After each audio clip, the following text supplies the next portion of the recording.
ছাত্র জনতার আন্দোলন দমন সহ নানা ইস্যুতে প্রশ্নবিদ্ধ পুলিশ বাহিনীর ভূমিকা।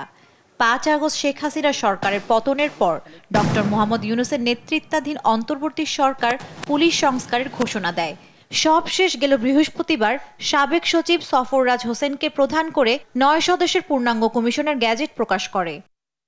রোববার সচিবালয়ে স্বরাষ্ট্র মন্ত্রণালয়ে বসে পুলিশ সংস্কার কমিশনের প্রথম সভা শেষে কমিশন প্রধান জানান ১৫০ বছরের পুরনো আইন সংস্কার সহ পুলিশকে জনবান্ধব করতে প্রয়োজনীয় সুপারিশ করা হবে। আমরা সংস্কার করা আমার দায়িত্বের মধ্যে পড়ে না, আমরা শুধু কিছু সুপারিশ করব যে এই ধারাগুলো আমরা চেঞ্জ করা দরকার। কিছু কিছু ধারা আমরা দেখেছি যেগুলো আমাদের হয়তো 1861 সালের আইন মানে 150 বছর হয়ে গেছে, সেখানে এটা আধুনিকায়ন করা উচিত।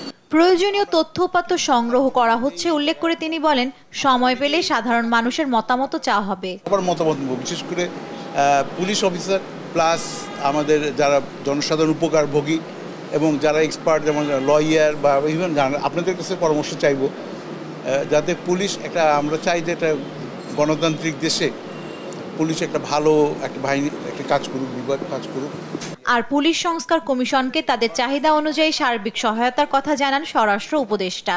যে কোনো ধরনের সহায়তা চাই ওই সহায়তাই দিব। নির্ধারিত ৩ মাসের মধ্যেই পুলিশ সংস্কারে প্রয়োজনীয় সুপারিশ দেওয়া সম্ভব হবে বলে জানান তারা। জান্নাতুল মোহনা, দেশ টিভি, ঢাকা।